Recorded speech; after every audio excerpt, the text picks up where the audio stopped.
À force de lutte, le Congo obtiendra son indépendance en 1960. Mais les colons ont tellement tout fait pour empêcher les Congolais d'accéder à des hautes études que le jour de l'indépendance, le pays ne compte que 16 diplômés d'université.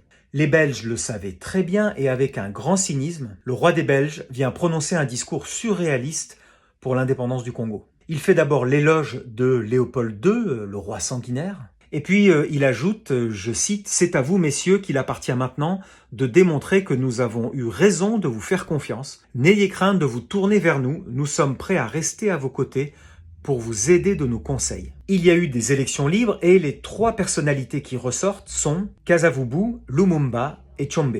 C'est bien Lumumba qui gagne le plus de sièges à cette élection, mais cela ne lui a assuré qu'un tiers des élus, car c'est ainsi qu'est réglé le mode de scrutin. Dans ces conditions, pas facile de constituer un gouvernement. Le 23 juin, le premier gouvernement du Congo indépendant voit enfin le jour. Tous les postes sont répartis entre 12 partis politiques qu'il a fallu satisfaire. Lumumba, qui est le grand vainqueur des élections, ne deviendra pas président, mais il sera Premier ministre pour mener la politique du pays. Kasavubu est élu premier président de la jeune République du Congo et Tshombe devra se contenter d'un poste de ministre. Pourtant, il dirige la région du Katanga qui assure le plus gros des revenus du pays. Il est donc très contrarié et cela va se payer malheureusement. Dès les premiers jours de gouvernement, le pays se décompose à grande vitesse. Lumumba est confronté à une mutinerie de l'armée, puis rapidement à une guerre civile, à des tentatives de coup d'État, des rébellions, des assassinats politiques. C'est un enfer. Sur le plan économique, tout allait très mal.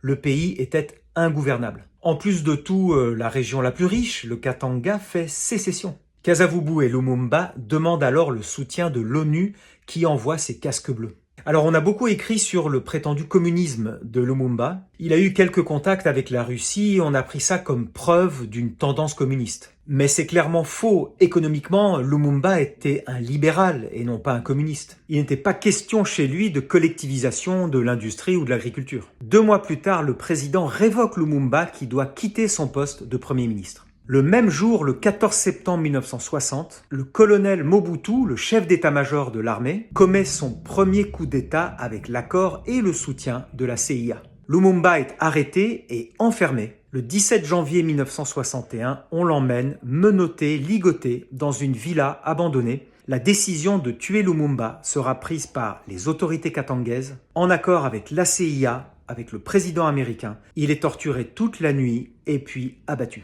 Il avait à peine 36 ans. On fit disparaître son corps dans de l'acide. Lumumba devint un martyr de la décolonisation, un héros pour tous les opprimés de la terre.